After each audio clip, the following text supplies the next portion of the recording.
নমস্কার, আমি তনুশ্রীর রান্নাঘরে আপনাদের সবাইকে স্বাগত। আপনারা কেমন আছেন? আশা করছি আপনারা ভালো আছেন, আর আমিও আপনাদের ভালোবাসায় ভালোই আছি। আজকে বানিয়ে নেব কাঁচা আমের আমসত্ত্ব। কোনো রকম রোদে দেওয়ার ঝামেলা ছাড়াই পাখার হাওয়াতেই শুকিয়ে নেওয়া যায়।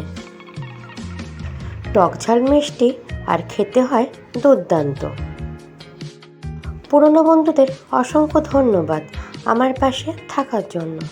নতুন বন্ধুদের জানাই সাদর আমন্ত্রণ।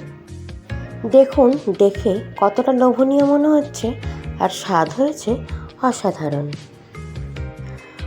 আজকের আমার রেসিপিটা ভালো লাগলে চ্যানেলটাকে সাবস্ক্রাইব করে আমার পাশে থাকবেন। প্রথমেই বেশ খানিকটা কাঁচা আম নিয়ে নিয়েছি। কাঁচা আম ধুয়ে পরিষ্কার করে ছিলে নেব। দেখুন, এখানে আম ছিলে নিয়েছি, এবার কুচি করে কেটে নিতে হবে। রেসিপিটা ভালো লাগলে লাইক, শেয়ার আর অবশ্যই করে কমেন্ট করতে ভুলবেন না। দেখুন, কাঁচা আম কুচি করে নিয়েছি। এবার পরিমাণ মতন জল দিয়ে অল্প লবণ দিয়ে সেদ্ধ করে নেব। কিছু টক খেতে ইচ্ছা করলে এই কাঁচা আমের আমসত্ত্ব আপনারা বানিয়ে দেখতে পারেন।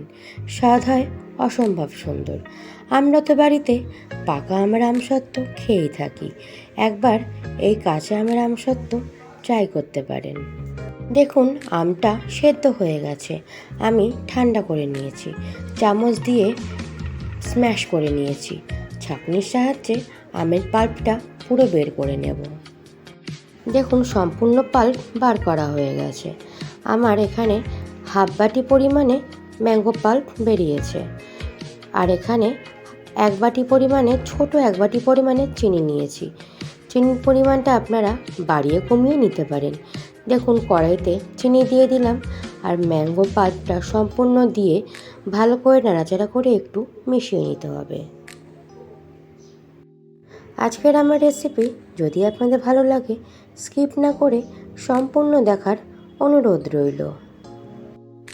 দেখুন, 4-5টা শুকনো লঙ্কা আমি কুচিয়ে নিয়েছি। সেই শুকনো লঙ্কা দিয়ে দিলাম, দিয়ে ভালো করে নাড়াচাড়া করে মিশিয়ে নিতে হবে। এইটা ভালো করে একটু ফুটতে দিতে হবে। সেই ফাঁকে একটা বড় কাজ করে নেব।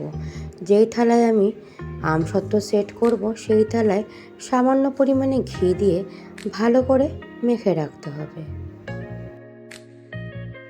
দেখুন বন্ধুরা, ম্যাঙ্গো পাল্পটা অনেকটাই শুকিয়ে এসছে। এবার দিয়ে দেব পরিমাণ মতন বিট লবণ। আমি এখানে গ্রিন ফুড কালার ব্যবহার করেছি।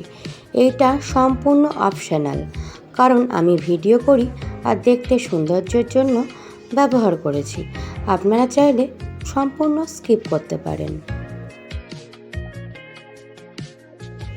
দেখুন কতটা সুন্দর আর লোভনীয় দেখতে হয়েছে। এটা একটু ঠান্ডা করে নেব।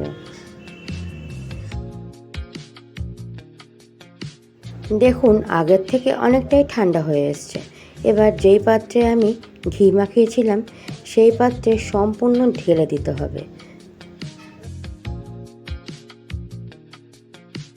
দেখুন বন্ধুরা, সম্পূর্ণ মিশ্রণ ঢালা হয়ে গেছে।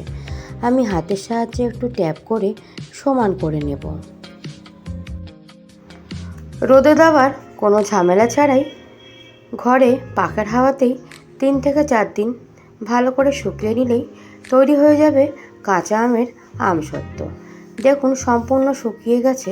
আমি একটা চাকুর সাহায্যে ভালো করে চারদিকটা ছাড়িয়ে নিলাম। দেখুন কতটা দেখতে সুন্দর হয়েছে। এখানে আমি আমার ইচ্ছা মতন শেপ দিয়ে কেটে নিয়েছি। আপনারা চাইলে আপনাদের ইচ্ছে মতন শেপ দিয়ে কেটে নিতে পারেন। বন্ধুরা দেখুন, সমস্ত আমসত্ত্ব কাটা হয়ে গেছে। আমি এখানে চৌকো চৌকো কিউব করে কেটে নিয়েছি। আজকের আমার রেসিপি কাঁচা আমের টকঝাল মিষ্টি আমসত্ত্ব। যদি আপনাদের ভালো লাগে, বাড়িতে একবার হলো বানাতে পারেন। আর বাড়িতে বানালে আমাকে কমেন্ট করে জানাতে ভুলবেন না। আপনারা সুস্থ থাকবেন আর ভালো থাকবেন। অন্য কোনো রেসিপি নিয়ে আপনাদের সঙ্গে আবার দেখা হবে। টাটা বন্ধুরা।